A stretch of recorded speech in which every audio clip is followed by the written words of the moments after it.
En plein cœur de l'Auvergne, plane étonnamment un parfum d'Afrique et d'Asie. Bienvenue aux Eaux du Pal. Depuis 50 ans, des tigres, des girafes, des éléphants cohabitent ici en semi-liberté. Sur 35 hectares de plaine verdoyante, 700 animaux originaires des 4 coins du globe. Certaines espèces sont en danger d'extinction. Alors les 40 soigneurs s'engagent corps et âme dans le combat pour leur préservation. Les gens découvrent ces animaux, qui se rendent compte que oui, c'est des animaux qui sont très intéressants, mais surtout qui comprennent que c'est des animaux aussi qui sont menacés. Ici, chaque naissance est vécue comme une victoire et redonne espoir. Je suis arrivée un matin, pas du tout dans l'attente d'entendre un petit couinement de bébé. Donc là, ça a été la surprise. Anne-Sophie, responsable du secteur marin, va vivre une aventure extraordinaire avec la naissance de Tommy, un bébé phoque né devant nos caméras. J'ai pas mal de chance pour le coup. Une naissance très rare et un début de vie difficile pour Tommy. Anne-Sophie va tout faire pour le sauver. J'ai un chronomètre qui vient de se mettre en place pour la survie du bébé. Allez Titi, c'est de l'énergie, tes nageoires. Camille, jeune soigneuse passionnée, va avoir quelques sueurs froides avec son zèbre préféré, Georges. Victime d'une grave infection dentaire, il devra être opéré en urgence.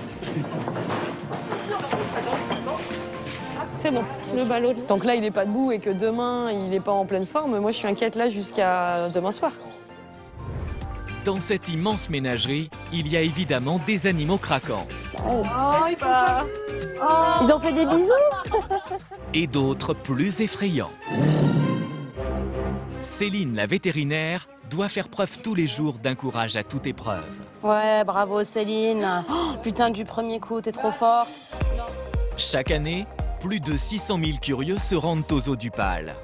Des visiteurs plongés pour quelques heures au milieu de la vie sauvage. Vous laissez vos mains balader sur le corps, uniquement sur le corps, d'accord? J'imaginais pas ça comme ça en fait, c'est tout doux. Certains ont décidé de vivre le temps d'un week-end le grand frisson de jour Magnifique. comme de nuit. C'est super, c'est magique. 100 jours aux Eaux du Pal. Un endroit hors du commun où les animaux sont rois et où la vie sauvage reprend ses droits. Viens là, ma belle. Presque plus de Tiens, feuilles, attends, ma je t'en belle. donne, Hello, je t'en donne. Tiens. Putain, c'est génial d'être au milieu des girafes, Hello. Qu'est-ce que tu fais, toi? C'est bon, ça, hein? Attends, donne-la-moi. Ah! Elles sont gourmandes, hein? Elles tirent fort, elles ont beaucoup de force avec leur langue et leur mâchoire. Bienvenue en Auvergne, au Pal, l'un des plus grands parcs animaliers de France. 700 animaux sauvages et 40 soigneurs et vétérinaires pour prendre soin d'eux toute l'année. Et ces derniers mois, l'équipe du Pal est sur tous les fronts. Vous allez découvrir l'histoire incroyable de Cathy, une jeune maman phoque et de son petit né devant nos caméras. Un grand moment d'émotion. Vous ferez aussi la connaissance d'Hydro, un suricate âgé de seulement 15 jours en pleine découverte de ses sens et de son territoire. Ou encore plus inattendu, Georges, le zèbre qui a une rage de dents. Naissance, petit bobo, partie de cache-cache avec les wallabies, découvrez la folle aventure de ce zoo, pas comme les autres. Ah, elles sont délicates quand même, hein. Très délicate, enfin ça dépend.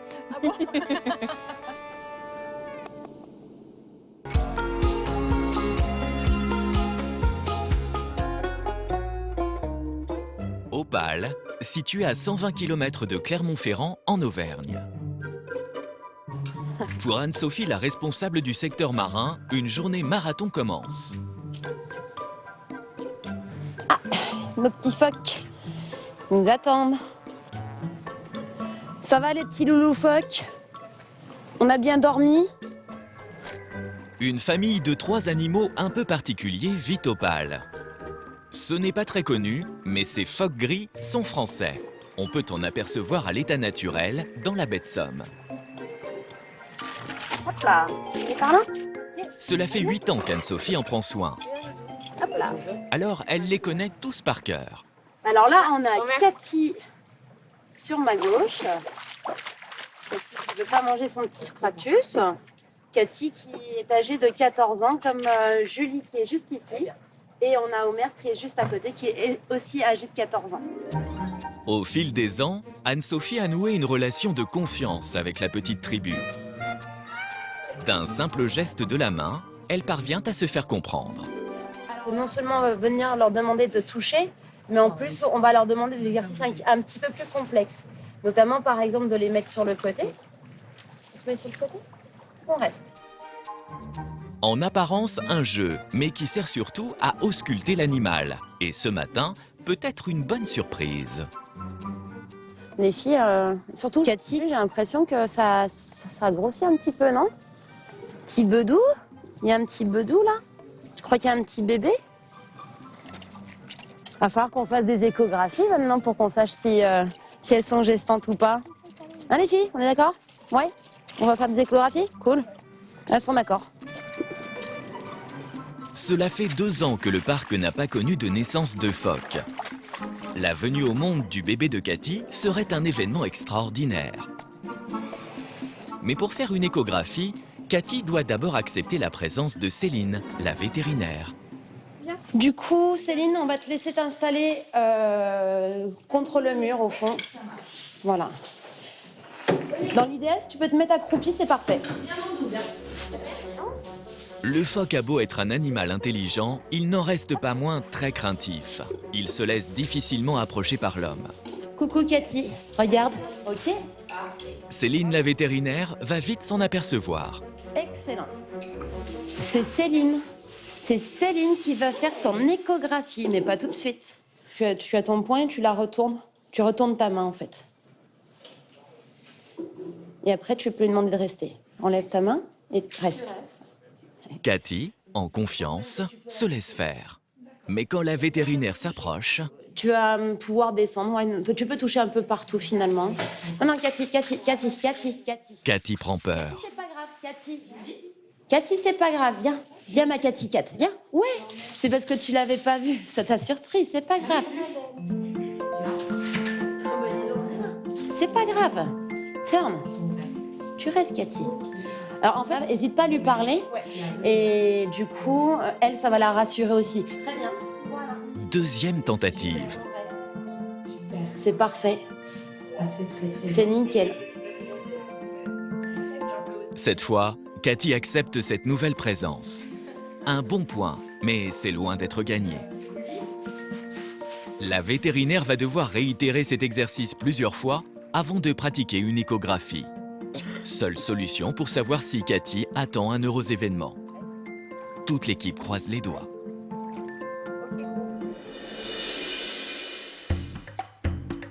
Dans le monde animal, les carnivores sont les plus redoutés. Des lions, des lycaons de la famille des hyènes, des tigres. Le pâle en compte environ 50. La plupart sont des géants très puissants. Delphine est chargée de les nourrir. Ce matin, elle vient s'occuper de carnivores qui, pour une fois, n'ont pas l'air bien féroces. Et bonjour! Les suricates, originaires d'Afrique. Il y en a 21 au pâle et constituent une seule et même famille. Le plus petit des carnivores adore la vie en groupe. Beaucoup de gens oublient quand on travaille dans le secteur carnivore qu'on va s'occuper des lions, des tigres, des panthères. Voilà, on oublie souvent les tout petits. Les suricates en font partie. Ils ont tout à fait le tempérament du carnivore. On tire un peu à la courte paille entre nous quand il faut en attraper un parce qu'on n'aime pas du tout y mettre les doigts. Leur régime alimentaire est fort en protéines. Un poussin par jour et par animal. De quoi leur donner force et vitalité pour agrandir leur petite famille. Eh ben oui, on a eu une drôle de surprise parce que je suis arrivée un matin, pas du tout dans l'attente d'entendre un petit couinement de bébé. Et effectivement, donc il y a un petit qui était né. Donc là, ça a été la surprise. Voici le nouveau-né. Il s'appelle Hydro et ne pèse que 500 grammes. Il a seulement 15 jours et commence à peine à ouvrir les yeux. Jusqu'à présent, il était dans le noir complet. Aujourd'hui, Hydro va vivre un grand moment. Il va faire ses premiers pas à l'extérieur et découvrir la lumière du soleil. Une sortie qui n'est pas sans danger. Le risque de dehors, c'est que les suricates ont principalement déjà des prédateurs au niveau du ciel. On n'est jamais à l'abri d'un passage de buse qui pourrait les attraper. Donc voilà, l'idée c'est que le groupe soit bien uni, que le petit ait bien compris qu'il fallait suivre les grands. Il vaut mieux prendre son temps. Inquiet, Hydro hésite à se lancer dans les pas de sa mère. Mais une fois la trappe franchie, il découvre enfin la vie, la vraie. Tous ses sens en éveil dans son environnement naturel. Sous le regard protecteur de tous les membres de sa famille. Pour Delphine, une bonne surprise. C'est une chouette famille. C'est une chouette famille, ils sont tous bien unis, ils font tous attention à lui. Alors oui, il a plutôt tendance à suivre sa mère, mais il se colle quand même à ses deux grands frères là. C'est émouvant parce que c'est une étape supplémentaire dans la vie du petit. Mais si la journée se passe bien, on aura encore la curiosité demain, je pense, de sa part de vouloir ressortir.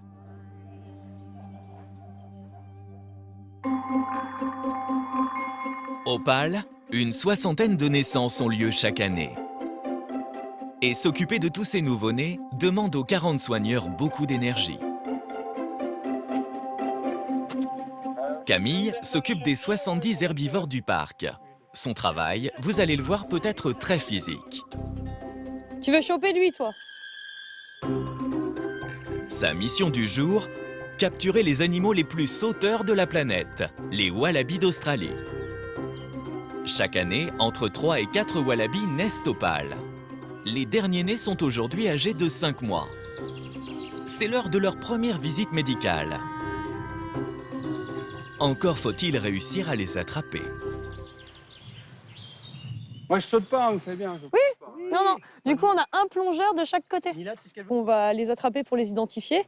Donc, on fait le sexage, le puçage, et ensuite, s'il faut, prise de sang ou pas forcément. Donc, on va faire tous les tests en fonction de ce que dit Céline, notre vétérinaire. Ils sont très rapides, capables d'atteindre les 60 km/h. Experts du saut en longueur, ils peuvent parcourir en un bond jusqu'à 6 mètres. Alors, pour les capturer, Camille a besoin de renforts. Bah écoute, faut être 9 en tout. En tout, 9. Selon mon Thomas ce matin. Et je crois qu'on est 9. T'as compté 9 ? Très bien. Bon courage à vous. Et son organisation, vous allez le voir, est quasi militaire. Derrière l'arbre. Face au wallaby, voici le plan d'attaque. Un filet et 2 soigneurs en embuscade. Du coup, en fait, t'as une personne au filet en face, là-bas, une personne ici. La personne qui est au filet, elle tient un bout avec son pied, l'autre bout avec sa main. Hein. Et quand le wallaby arrive, tu soulèves ici et tu passes par-dessus, comme ça tu le bloques dedans. Et là, il nous a vu arriver. Hein. La course-poursuite avec les jeunes wallabies peut commencer. Voici le premier sur la liste. À la vue des soigneurs, il se cache. Mais le stratagème de Camille va-t-il fonctionner ?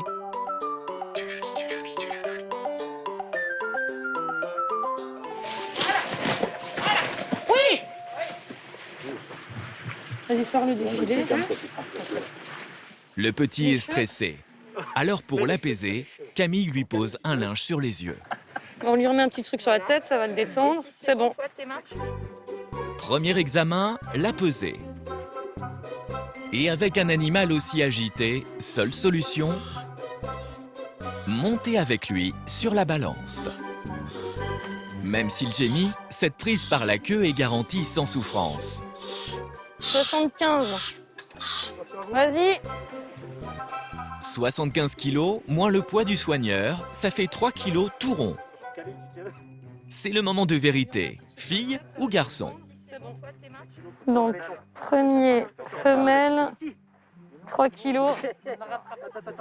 Et du coup, ça, c'est le premier né qu'on a chopé là, Thomas? L'examen du premier wallaby est terminé. Mais il en reste 2 particulièrement coriaces. Et c'est bon. Pour ce deuxième animal, âgé lui de 6 mois, même pas besoin de filet. Camille joue les gardiens de but. Cette fois, c'est une petite fille. Mais le travail de l'équipe n'est pas tout à fait terminé. Allez, il en reste un, les gars. Camille veut réaliser une prise de sang de contrôle sur un individu très spécial. Voici Karl, le roi des wallabies du parc, un sauteur hors pair. Souvent pourchassé, jamais attrapé. Mais cette fois, Camille n'a pas le choix. Elle a besoin de savoir s'il est en bonne santé ou pas. L'autre fois, on a dû essayer l'autre parce que lui, on n'a jamais pu le capturer. On s'est dit, bon...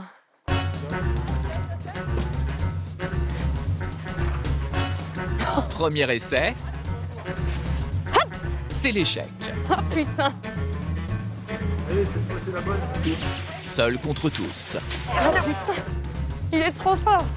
Karl fait de la résistance.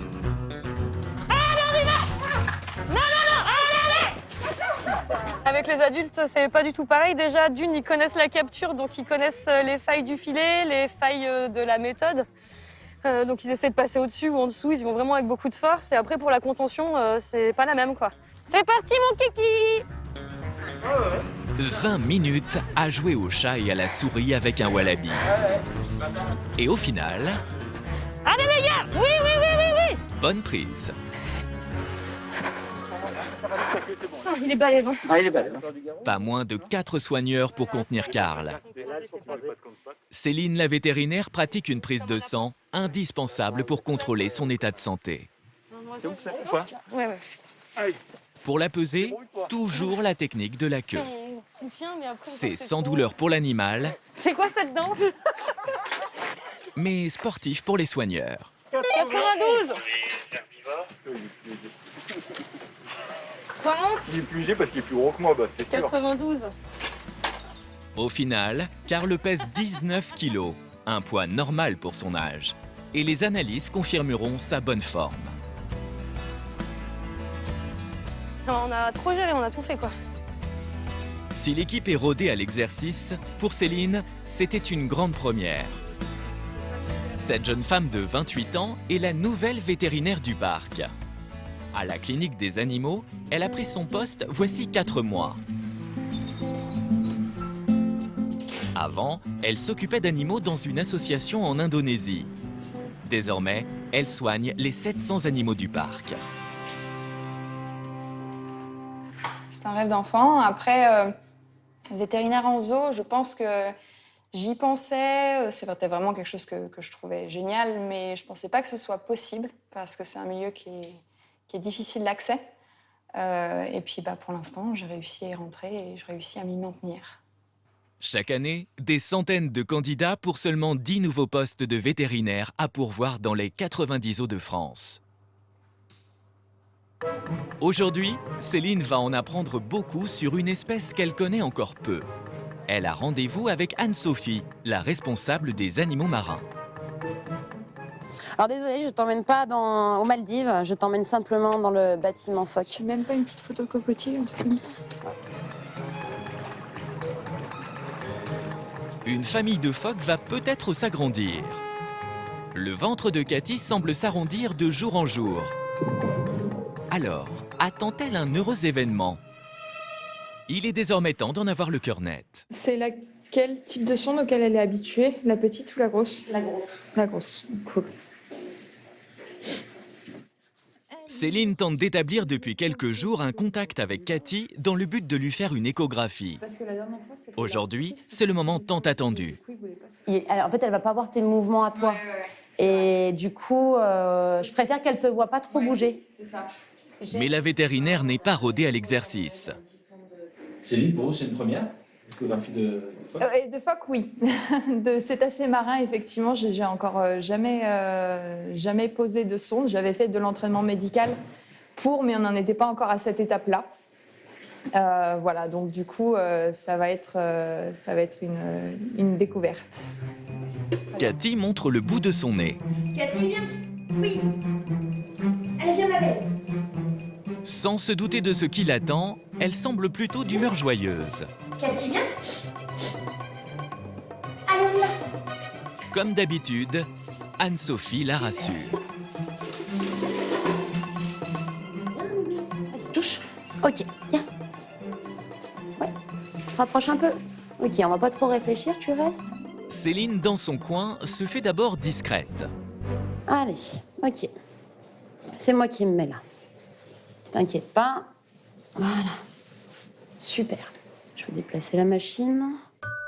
Puis, tout doucement, Anne-Sophie invite la vétérinaire à s'approcher du phoque. Tu vas pouvoir te déplacer. C'est bien, ma Cathy Cat. Super. Hop. Sinon, moi, je vais bridger au moment où tu poses la sonde. C'est bien, ma Cathy Cat. Mais Cathy ne semble pas beaucoup apprécier cette intrusion. Ah, bah oui, on est. Bah oui. Ouh là là. Ouh là là là. Ouh là là. Difficile d'approcher son ventre. Très bien. Ouais. Reste encore.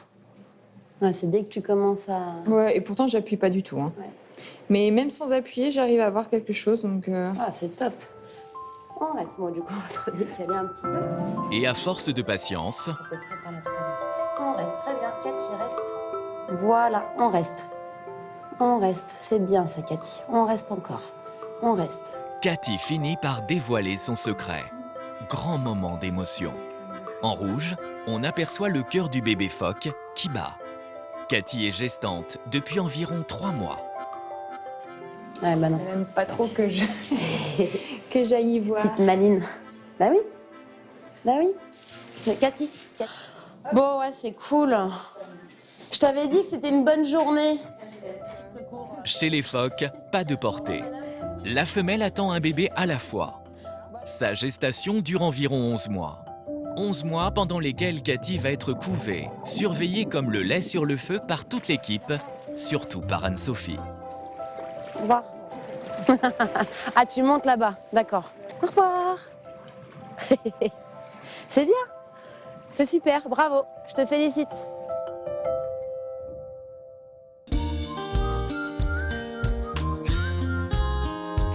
L'été, en Auvergne, la température peut grimper jusqu'à 40 degrés. Alors pour les résidents du Pal, les baignades semblent appréciables. Petit moment de détente pour la famille éléphant. En revanche, pour d'autres animaux aujourd'hui, c'est dentiste. Georges, l'un des 7 zèbres du parc, semble beaucoup souffrir. Ok, mon bonhomme. Super, ça, loulou. Ok, doudou. Camille, sa soigneuse, a repéré une grosseur inhabituelle à sa mâchoire. Pas le choix, pour l'ausculter en profondeur, l'équipe va devoir l'anesthésier, sinon il pourrait mordre. Allez, on y va. Voilà. C'est bien, mon Georges. Camille est inquiète. Georges est un animal plus fragile qu'il n'y paraît. Sa dernière anesthésie générale s'est mal passée. C'est un petit peu stressant, surtout parce que c'est Georges et que Georges, il a déjà eu des sédations qui ne sont pas très bien passées. C'est un moment difficile parce que c'est vrai qu'on venait le matin dans le bâtiment, il était couché, on le relevait. L'après-midi, il était couché, on le relevait. C'est un petit peu inquiétant. Céline, la vétérinaire, va devoir mener cette intervention délicate. Donc, dans un premier temps, on va sédater de manière debout. Donc, il va rester debout. Donc, ça passe par 2 fléchages. Un premier fléchage, il va commencer à s'endormir un peu. Et ensuite, un deuxième fléchage pour vraiment avoir une sédation debout optimale et pouvoir faire ces examens-là. Une sédation debout, en clair, c'est une anesthésie locale. Moins risqué pour Georges, l'animal sera maintenu conscient, mais l'opération sera pour lui indolore. Produit injecté. En 10 minutes, le sédatif fait son effet. Problème, Georges a choisi de s'immobiliser juste devant la porte, rendant pour l'équipe son accès difficile. Ou alors, il faudrait voir si on peut le pousser avec un bâton au niveau de l'épaule, là. Il faut 3 soigneurs pour sortir Georges de cette mauvaise passe.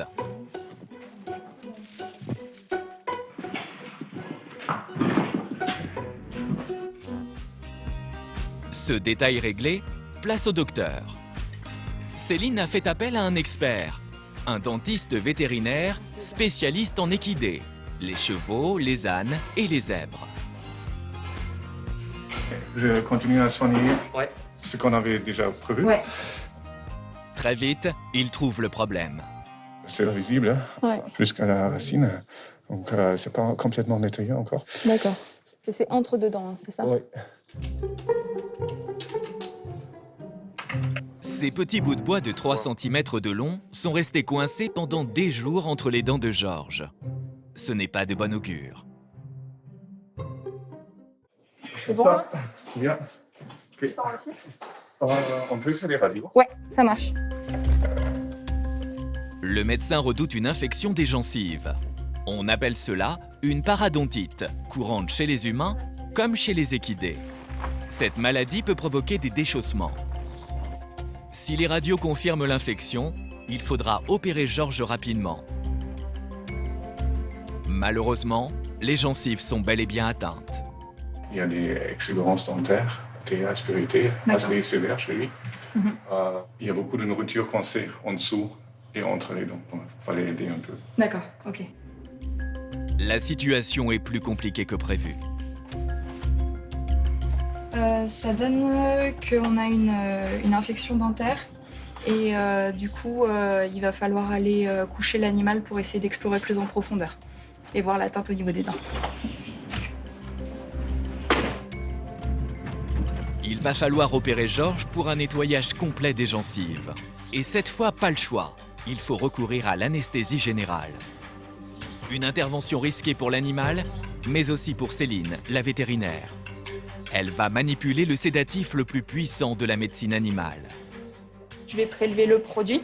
S'il s'avère qu'à un moment, je prends une goutte dans l'œil ou je me pique ou quoi que ce soit d'autre, Elina sera chargée d'essayer de me faire une intraveineuse avec l'antidote en première intention et appeler les secours derrière. Un simple contact du produit sur sa peau peut avoir des conséquences graves et conduire Céline tout droit à l'hôpital. Alors là, personne passe à proximité. La pression monte. Je pique.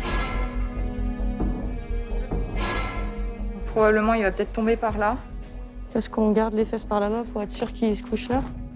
Elle sait que le produit va agir vite et que la chute de l'animal sera incontrôlable. Il tombe. C'est bon, le ballot de là. Camille est au bord des larmes. Voir son protégé dans cet état de faiblesse la bouleverse. Pense pas à ça. Ouais, je sais. Pense pas à ça.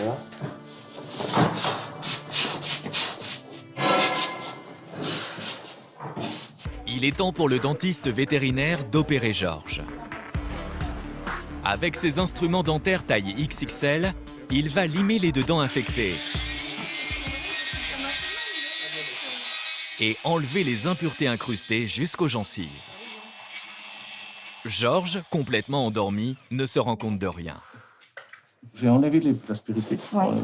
Comme ça s'enfonce moins dans les espaces où il y a la place. 1 heure plus tard, l'opération a réussi. Mais Camille reste anxieuse. Il a quand même pris un paquet de piqûres avant de dormir, quoi.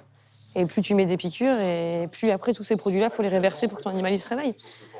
Donc en fait, oui, tant que là, il n'est pas debout et que demain, il n'est pas en pleine forme, moi, je suis inquiète là jusqu'à demain soir. C'est l'heure du réveil, le moment tant redouté par Camille. Ah, c'est bien ça, gros. C'est bien ça, doudou. Georges a du mal à se lever, mais il finit par se redresser. Ouais. Il sera placé sous antibiotiques pendant 1 semaine pour traiter son infection. 7 jours plus tard, Georges a bel et bien repris du poil de la bête. Allez, doudou. Sa dent est totalement guérie. Georges peut à nouveau ruminer sans douleur ses 3 kilos de foin quotidien.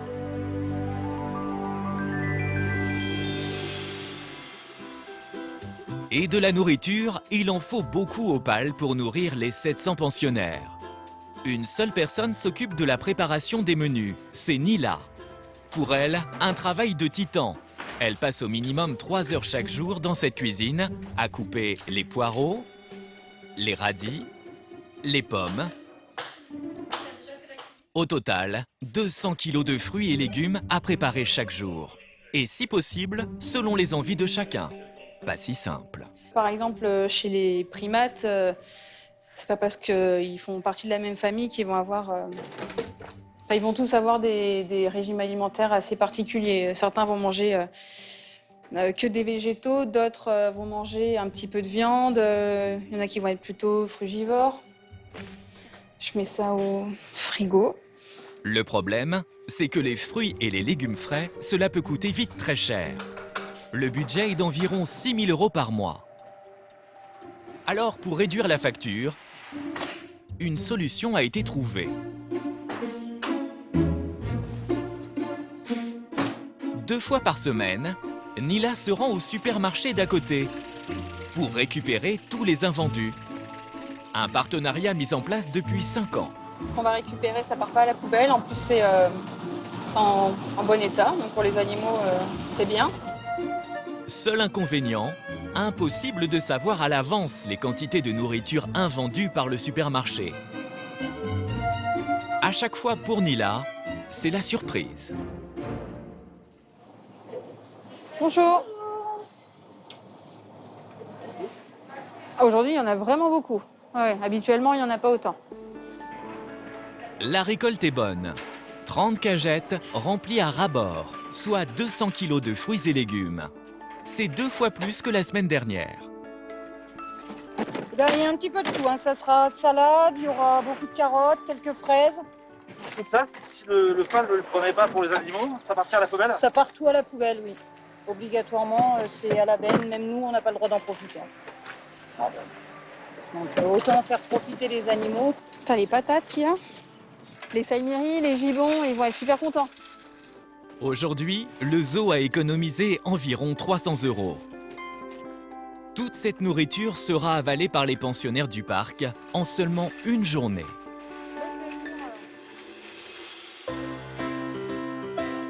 Quelques mois plus tard,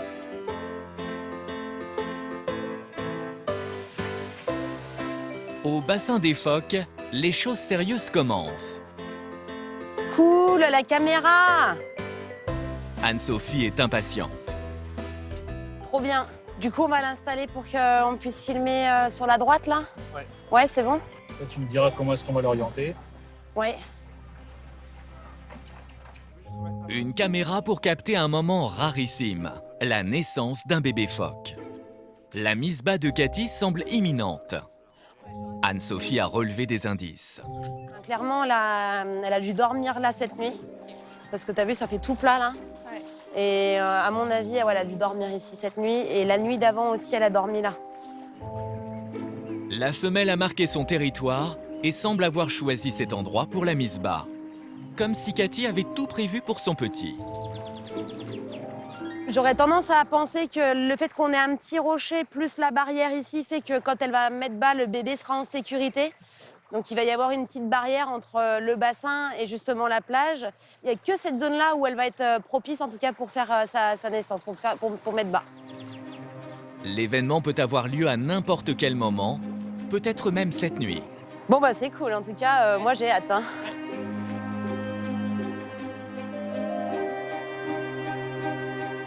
Le lendemain, dès l'aube, les pensionnaires du PAL se réveillent paisiblement.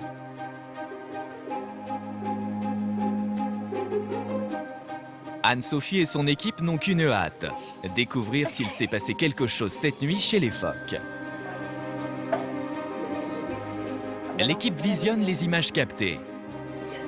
Pour l'instant, rien, mais à 5h32... Ah non, elle pousse là. Ouais, ça y est. Un petit truc. Ouais. Cathy met bas. Ça y est. Là, ça y est. Toute la couche. Oh là là. Oh la pauvre, ouais. Wow, la vache. Ça sort d'un seul coup, hein. Ouais. Oh la pauvre. Oh.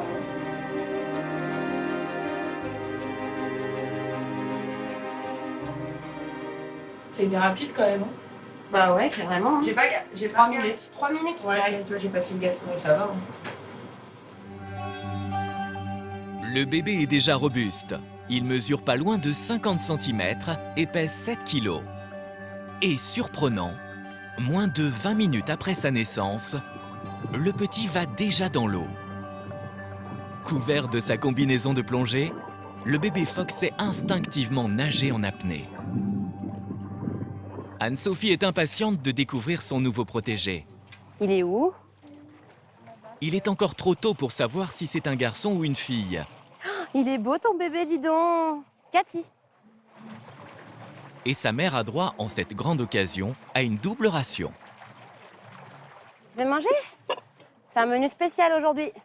Que du hareng, mademoiselle. Spontanément, le bébé phoque s'approche du ponton.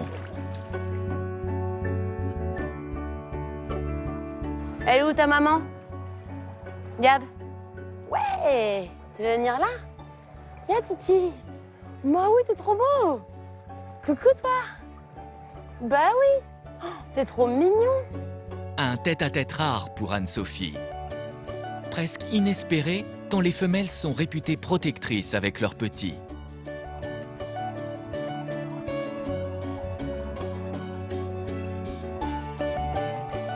Il est devenu super près, donc j'ai pas mal de chance pour le coup.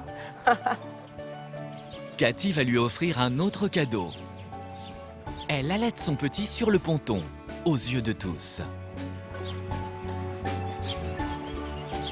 C'est une bonne maman. C'est une bonne maman. Elle l'allaitera 2 mois. Son lait, riche en graisse, permettra au jeune de tripler son poids. Mais le bébé phoque va réserver encore bien des surprises à sa soigneuse. Des histoires épatantes comme celle-là, les soigneurs du PAL en vivent presque tous les jours.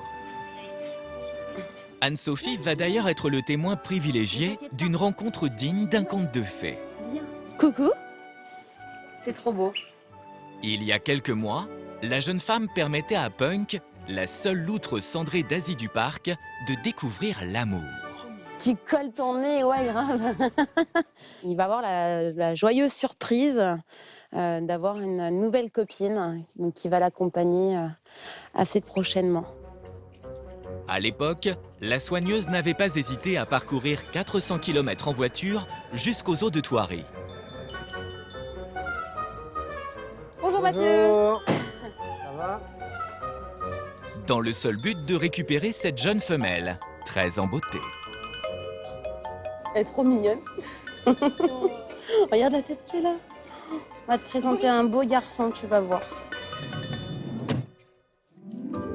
À peine arrivée au PAL, elle faisait chavirer le cœur de Punk, qui vivait seul depuis 3 mois. Oh, ils ont fait des bisous. Je vois pas. Oh oui, c'est trop mignon. Oh. Il est tellement beau, Punk, tu vois, elle n'a pas résisté. Enfin, c'est normal. Des bisous dès leur première rencontre. Et dans l'intimité de leur maison, le nouveau couple concluait l'affaire. 4 mois plus tard, le miracle s'est produit. Je crois qu'on a des bébés loutres. Punk est devenu un père de famille comblé. 4 loutrons ont vu le jour. Ils ont 2 mois et tiennent à peine sur leurs pattes. À cet âge, ils ne savent pas encore nager. Ça glisse, les gars, ici. C'est trop mignon. Tout le monde craque devant une loutre, c'est obligé. Enfin, c'est une loutre en miniature, c'est une peluche, quoi. Jusqu'à leurs 6 mois, ils resteront collés aux pattes de leurs parents. Ce qui ne va pas faciliter le travail d'Anne-Sophie. Elle doit aujourd'hui les séparer, afin de connaître le sexe des bébés. Ouais, j'en ai un où il y a la tête qui dépasse, j'en ai un deuxième où il y a les 2 tiers qui déplacent, et le troisième qui pointe le bout de son étang. J'en ai un. La difficulté, c'est surtout de pouvoir séparer tout le monde sans trop de stress et puis le moins de temps possible, hein, parce que plus la manipulation va être longue, plus les parents vont stresser, plus on a un risque que derrière les bébés soient plus acceptés par les parents. Pas facile de les attraper. Moi, je suis plus à l'aise de ce côté-là. À 2 mois, les loutrons ont déjà des petites dents et un caractère plutôt bien affirmé.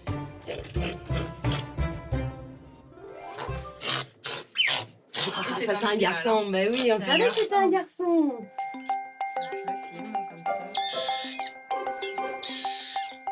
Sexage et puçage pour permettre aux soigneurs d'identifier l'animal. Dans sa cabane, Punk est restée seule et s'impatiente. Très vite, Anne-Sophie réunit la famille pour ne surtout pas bousculer trop longtemps la vie douce et paisible de cette nouvelle tribu. Elle pourrait bien s'agrandir encore, car une femelle peut donner naissance à une trentaine de loutrons au cours de sa vie.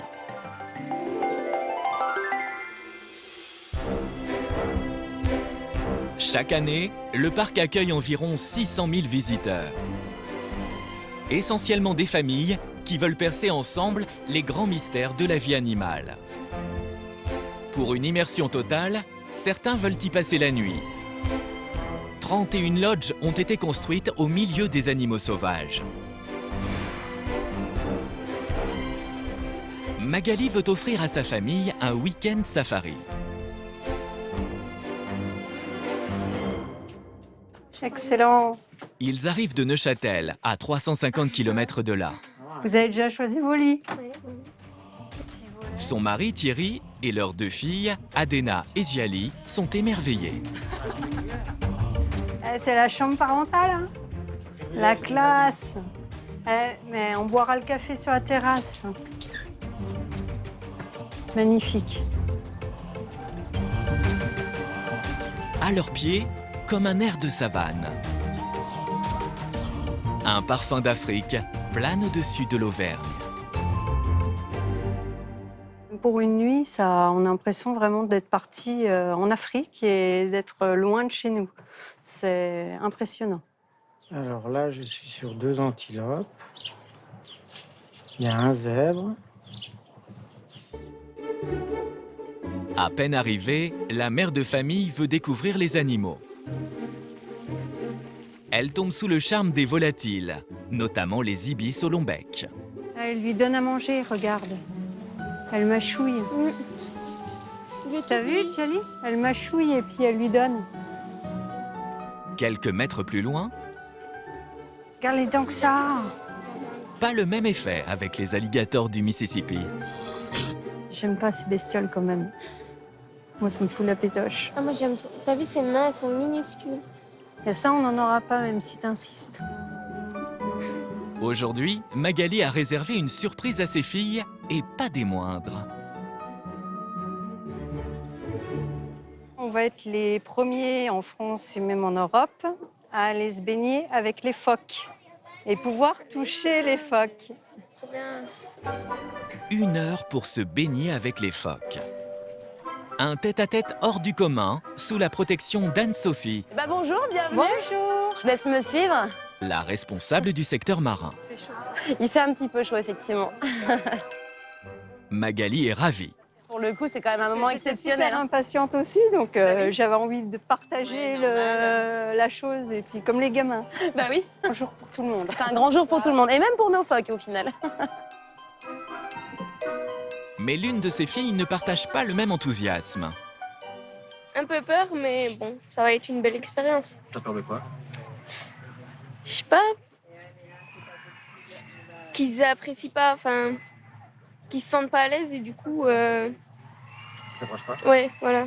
On va s'adapter à la situation. Si vraiment tu as trop peur, nous, on éloignera l'animal de toi. T'inquiète pas. De toute façon, on est ensemble, hein. On n'est pas... Pas vous laisser Ouais, vous n'allez pas plonger dans le bassin, plouf et nager. Hein. Encore faut-il que Cathy accepte de partager son bassin avec des inconnus. Et là, Cathy, viens. Oui, Cathy, très bien. C'est bien ma louloute, viens. Cathy vient très rapidement à la rencontre de la famille.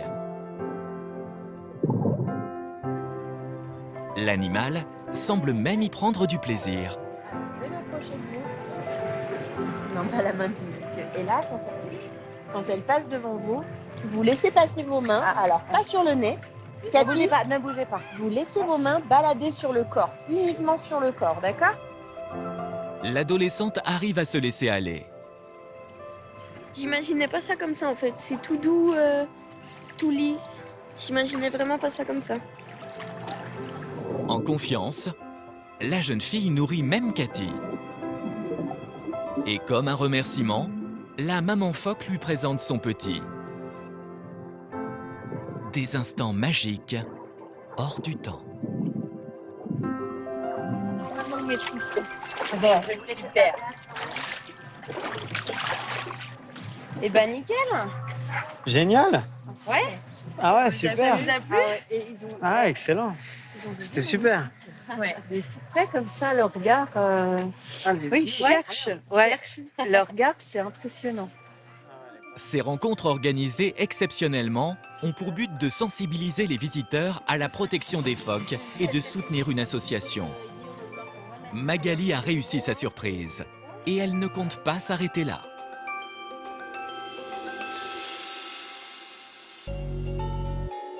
À l'autre bout du parc, c'est l'heure du repas pour les 21 alligators. Il est vers toi le mâle? Il est là, là. Je vais lui redonner. Ces carnivores originaires d'Amérique peuvent engloutir jusqu'à 2 kilos de viande en quelques secondes.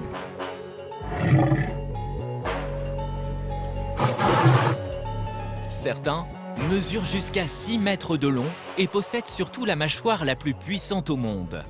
Alors prudence absolue pour tous les soigneurs. Or, ce matin, l'un d'entre eux refuse de s'alimenter. C'est une femelle de 4 ans qui porte le doux prénom de Pamela. Ce n'est pas la première fois que Pamela fait la fine bouche. Alors Anne-Sophie, sa soigneuse, commence à s'inquiéter. On va la tirer directement dans le bâtiment, c'est-à-dire qu'à partir du moment où elle est prise au lasso, on lui met une corde autour du cou et puis après on peut la rentrer dans le bâtiment. Anne-Sophie veut procéder à des examens médicaux pour vérifier son état de santé. Mais avant, il faut réussir à capturer Pamela. Il va falloir qu'on soit très vigilante et très sérieuse, tout simplement parce qu'on est avec un animal qui est dangereux, qui peut provoquer la mort. Donc là, il n'est pas question qu'on parte sur de la rigolade.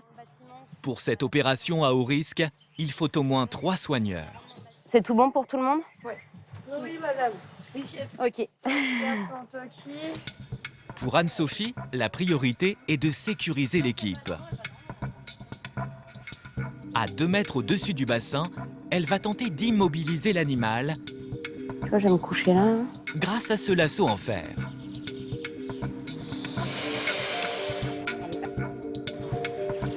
Ça marche.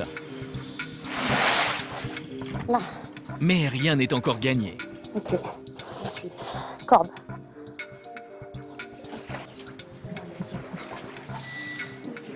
Bouge pas, bouge pas.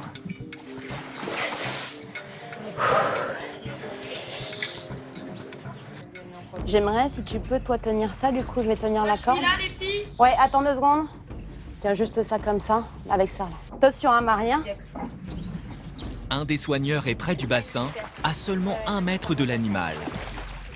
Cette corde va lui servir de laisse pour emmener Pamela dans un enclos. C'est le moment le plus dangereux. Attends. On a la perche, hein. Attends.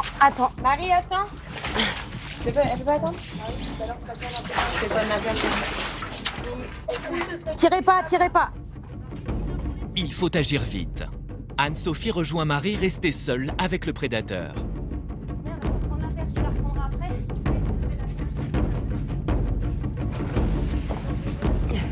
C'est bon, Elina, tu peux fermer, s'il te plaît. Elle va couvrir les yeux de l'alligator avec cette serviette pour la calmer. Plongée dans le noir, Pamela ne bouge plus. Marie, c'est quand tu veux. Très bien. Vas-y, pose-toi dessus. Nickel, parfait. Impeccable. Pour encore plus de protection, il faut bloquer ses pattes et sa queue. À partir du moment où ses pattes elles sont bloquées comme ça, normalement, c'est bon. Elle bouge pas. Mais là, je lui fais pas mal, tu vois. Je lui tiens juste les pattes pour éviter qu'elle ait un appui sur ses pattes.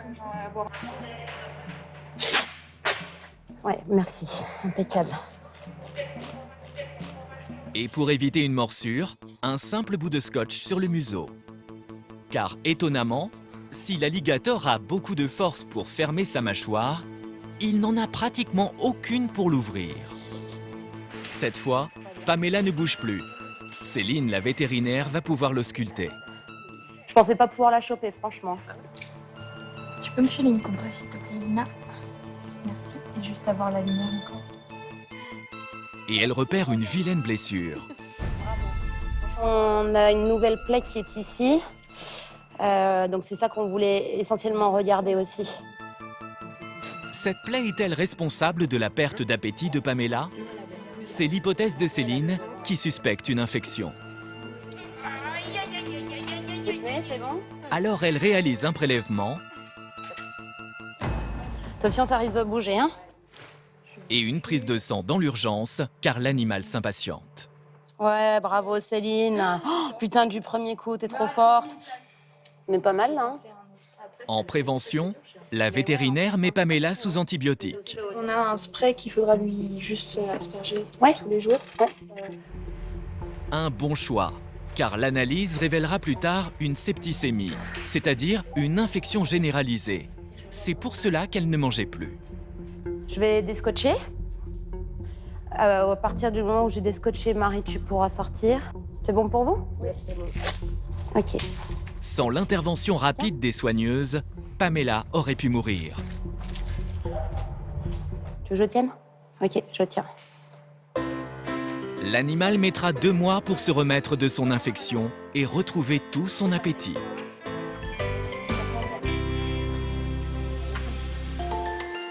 À 19h, le parc ferme ses portes. Les 700 pensionnaires profitent de la douceur du soir. Comme ces chiens des buissons, originaires du Brésil. Un peu plus loin, les hippopotames se détendent. Tandis que les lycaons, de la famille des hyènes, se rafraîchissent près des étangs. Mais les animaux ne vont pas rester seuls bien longtemps. Magali et sa famille ont décidé de dormir au zoo. Elle a une nouvelle surprise pour les siens. Observer la planète animale à la nuit tombée. Durant toute la visite, notre vision va s'accommoder à l'obscurité. C'est le moment le plus propice pour y découvrir quelques secrets. Anaëlle sera leur guide. Donc, les prédateurs qui souffrent de la chaleur en journée, là, ils vont être beaucoup plus actifs et ils vont pouvoir aussi trouver à manger puisque eux-mêmes se nourrissent. Donc voilà. Ça, c'est une toute première. Vous attendez à quoi? Voir plus d'animaux que pendant la journée, qui sont cachés par la chaleur, enfin ils se cachent. Et puis les voir peut-être chasser ou être actifs. Pour y arriver, il faut attendre que la lune se lève.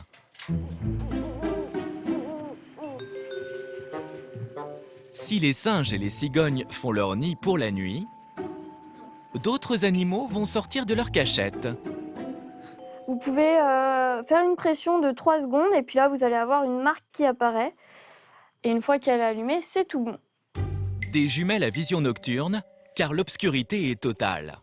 Nous filmons donc avec une caméra spéciale. Les faisceaux lumineux que vous voyez à l'image sont en fait des infrarouges imperceptibles dans l'obscurité. La famille, comme les animaux, sont dans le noir complet. C'est plus mystérieux de nuit. Hein. Ça a ce côté un peu pimenté, de voir l'animal, de le surprendre, ou qu'il nous surprenne, un peu caché. Le premier animal à se dévoiler, Qu'est-ce qu'elle est belle. une lionne. La reine de la savane est noctambule. Elle peut dormir jusqu'à 15 heures par jour. Mais la nuit, dans la nature, elle chasse. Son corps est programmé pour rester éveillé. Ah, c'est impressionnant. On n'ose pas faire de bruit, mais en même temps, ils nous entendent, ils nous sentent. C'est super, c'est magique.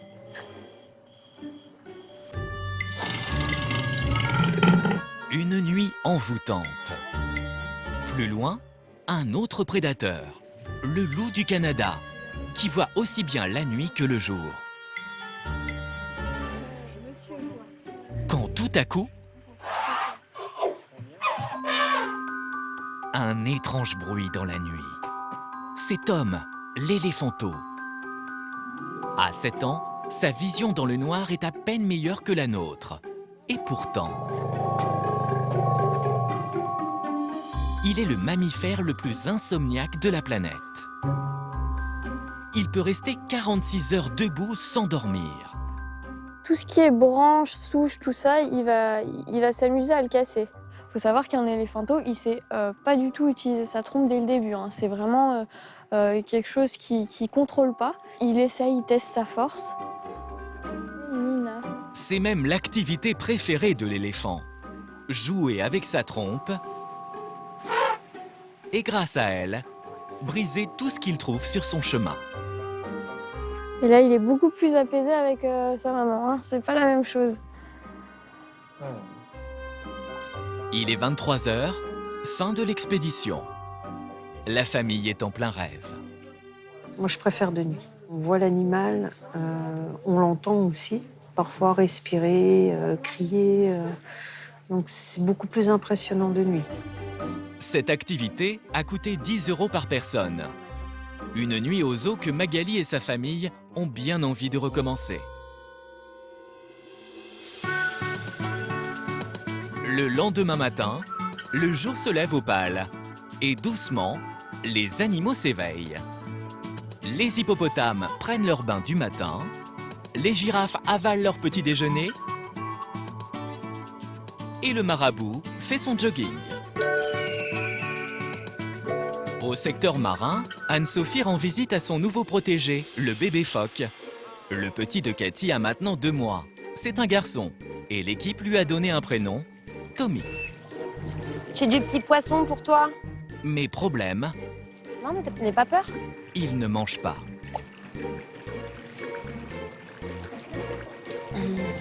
Bon, bah il vient de partir. Tommy est en pleine période de sevrage. À cet âge, il est censé arrêter le lait maternel pour passer à l'alimentation solide. Essaye. C'est comme ça, déjà.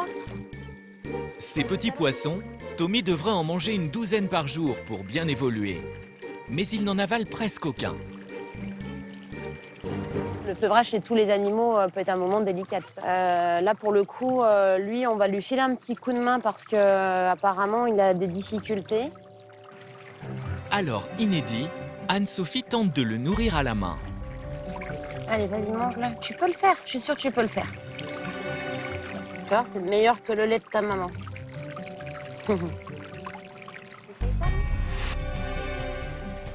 Mais Tommy se contente de mâchouiller son hareng avant de le recracher. Il ne s'est pas alimenté depuis 24 heures et semble de plus en plus faible. Là, je suis assez inquiète parce que j'ai un animal qui manque d'énergie. Et je n'ai pas vu la maman et son petit être ensemble. Donc ça veut dire que du coup, là, j'ai un chronomètre qui vient de se mettre en place pour la survie du bébé. Plus de temps à perdre. Tommy est en danger. Le sauver est désormais la priorité d'Anne-Sophie. Plus une marche. Hop là. Hop, viens de Momo, je suis là. Elle l'installe dans cette pataugeoire aux côtés de sa mère Cathy pour mieux les surveiller. J'ai besoin de savoir si le bébé mange vraiment ou pas et si sa maman s'en occupe encore un petit peu. Viens Cathy, viens. Cathy, viens. Ouais, viens t'en occuper. Ben oui. Anne-Sophie décide de réunir mère et fils dans la même pataugeoire. Mais le comportement de Cathy est suspect. Elle ne s'approche pas de son enfant, pourtant très faible. Cathy laisserait-elle Tommy mourir de faim? Ouais, je suis plutôt inquiète. J'aimerais dormir là, en fait. J'aimerais dormir à côté de lui pour pouvoir le soulager, pour pouvoir faire en sorte que ça aille mieux. Alors Anne-Sophie a une idée. Non, avance encore un peu. Ah, t'es bien là. Ouais, Ça, écoute, c'est pas si mal. Ça te manque que la partie le long du grillage. Mais ça, c'est pas très grave. Relier ce système de vidéosurveillance à son téléphone portable. Cette nuit, elle pourra observer Cathy et Tommy en direct de chez elle.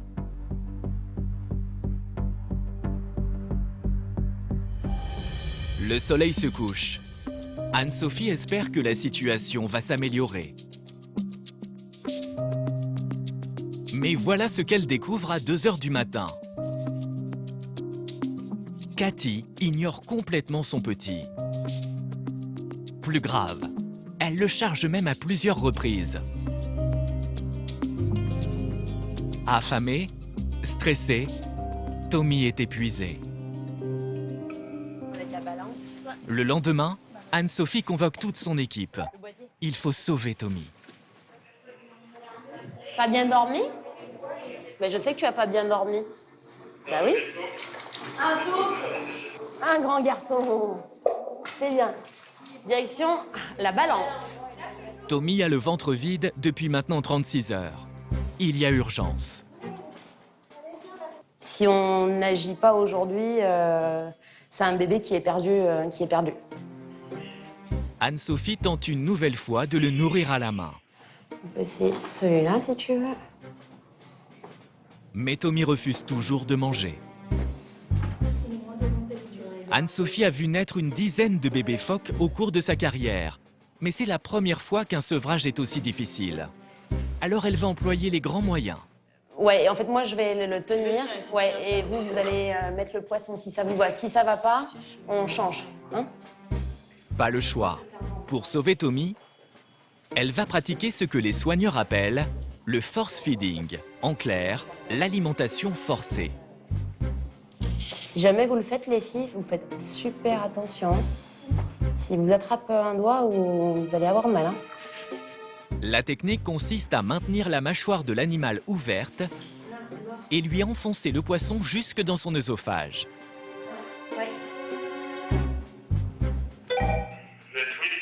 Cela peut paraître violent, mais sans cette intervention, Tommy pourrait perdre la vie. Et soudain... Ouais. Top. Oui, il l'a, non? Il l'a pris, je pense. Pour moi, c'est bon, c'est passé? Ouais, super Titi, bien ça. Il est bon le poisson. Bah ouais. C'est le premier celui-là. Tommy vient d'avaler le premier poisson. Et ce n'est pas fini. Sur cette bonne lancée, il gobe encore 2 petites sardines. C'est bien, impeccable. Garde-le. On le garde. Tommy, ce gros bébé de 2 mois, est en train de franchir une grande étape. Il apprend peu à peu à s'alimenter, mais il est encore loin d'être autonome. On est au 4e là? C'était le 4e. Ok. Moi, ce que je vous propose, c'est qu'on arrête. Oui, c'est bien. C'est pas mal. C'est pas le meilleur moment qu'on puisse vivre dans sa vie de soigneur. Si j'avais pu l'éviter, je l'aurais fait. Pour la survie du bébé, voilà, on n'avait plus le choix, donc je le fais pas avec plaisir. Je le fais parce que je dois le faire. Voilà. Anne-Sophie est particulièrement touchée par l'histoire de Tommy. Tu peux pas manger petit poisson, celui-là. Regarde. Elle décide de le tenir encore éloigné du grand bassin. Non, bah là, il m'aime pas. Même plus. Dans l'espoir qu'il retrouve enfin toutes ses forces.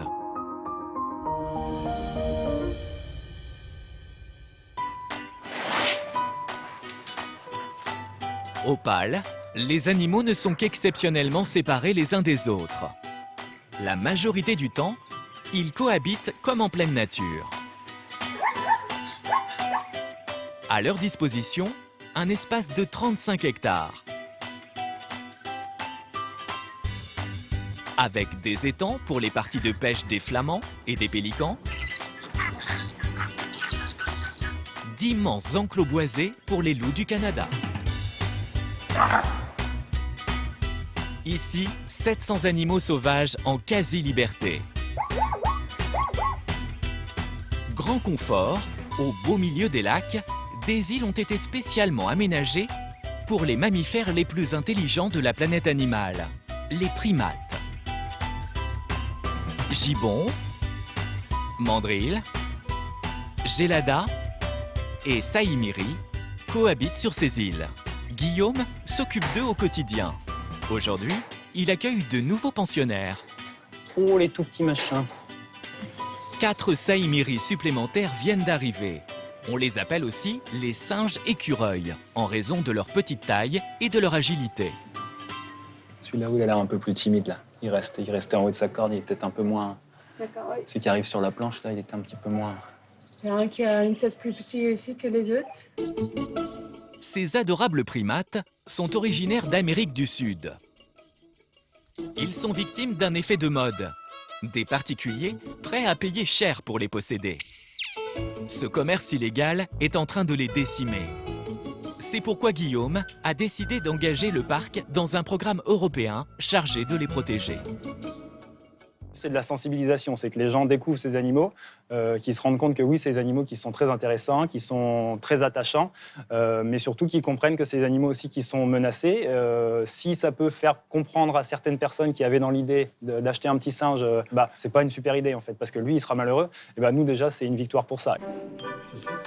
Ces 4 petits singes ont été donnés par un parc de République tchèque. Ils vont rejoindre les autres saïmiris déjà présents sur l'île. Mais avant ça, il y a un obstacle à franchir. L'étape d'aujourd'hui, c'est de leur ouvrir l'accès à l'île extérieure. Il va falloir qu'ils apprennent à passer par-dessus l'eau, par le petit ponton pour aller sur l'île. Ce qui peut prendre un peu de temps, généralement, c'est ça qui bloque au début quand on sort des nouveaux saïmiris ici. Allez, copain, on y va. Les saïmiris déjà sur place sont impatients de découvrir leur prochain compagnon de jeu. Mais les petits nouveaux qui doivent sortir par cette trappe sont craintifs. Ils n'osent pas emprunter la passerelle. Allez les petits loulous, on y va les copains? Vous venez? À quelques mètres au-dessus de l'eau, le saïmiri n'est pas du genre à faire le grand saut vers l'inconnu, même s'il sait instinctivement nager. Guillaume doit s'armer de patience. Il faut déjà qu'ils prennent bien confiance sur le ponton, là, et puis après, la curiosité, mais il y a aussi, voilà, c'est un truc nouveau, donc il faut oser passer cette étape pour aller jusque sur l'île, quoi. Après 20 minutes d'attente, les petits singes n'ont pas fait un pas. Alors, changement de stratégie. Non, il n'y a pas, c'est fermé. C'est fermé, copain. Non, non, non. C'est des petits vers de farine, c'est des petits insectes. C'est un petit peu l'arme ultime quand on veut faire passer un saïmiri d'un endroit à un autre. On sait que vers de farine, ça, normalement, ils n'y résistent pas. Par gourmandise, les saïmiris vont-ils oser sauter le pas? Un premier singe s'aventure sur les cordages de la passerelle. Mais un bruit lui fait vite rebrousser chemin. On y va, les petits loups? Bien, copain? 30 minutes d'attente pour Guillaume. Et finalement, l'appel du ver est le plus fort. Les saïmiris débarquent enfin sur l'île. Vous venez, les deux autres copains, là? Pour eux, la belle vie peut commencer. L'île regorge d'insectes et d'arbustes en tout genre. Un petit coin de paradis pour saïmiri. Ils vont vite comprendre que c'est une grande cour de récré et que c'est bénéfique pour eux d'y aller. Et puis après, en plus, le côté jeune, le côté curieux va faire que ça va devenir un grand terrain de jeu et qu'ils vont vite s'approprier les lieux, quoi. Effectivement, les nouveaux s'intègrent très vite au groupe. Chaque année, comme ces saïmiris, une trentaine de nouveaux animaux arrivent au parc.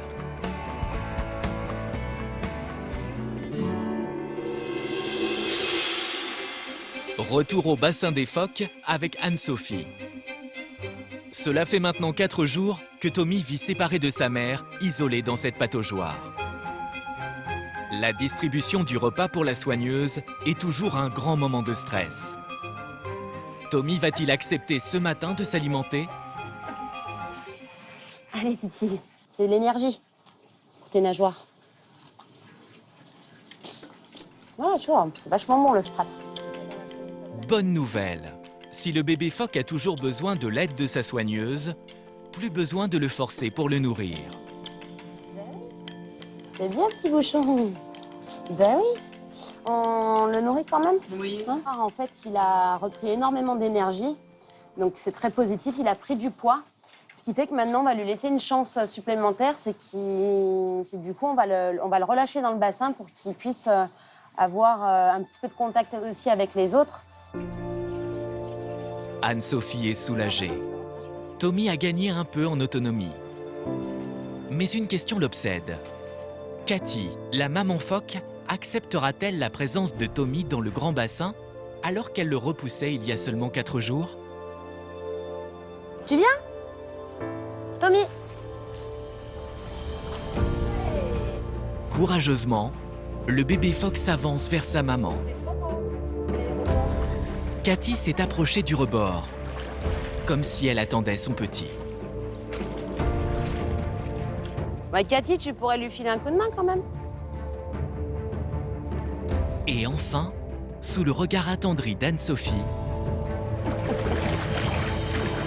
la réconciliation a lieu.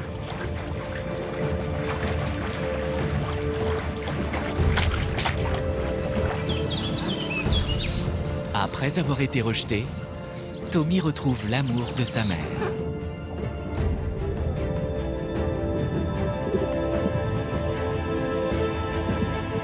Moi, je suis super contente, quoi. C'est un moment qui est plutôt émouvant. Là, je suis super contente pour lui. Une belle victoire pour les soigneurs du PAL. Les anges gardiens de tous ces animaux. Comme Camille, avec ses herbivores. Delphine, experte en carnivore. Céline, la vétérinaire. Et Guillaume, le gardien des îles aux singes. Tous bien décidés à poursuivre leur mission, veiller au bien-être de leurs pensionnaires et contribuer à la préservation des animaux sauvages.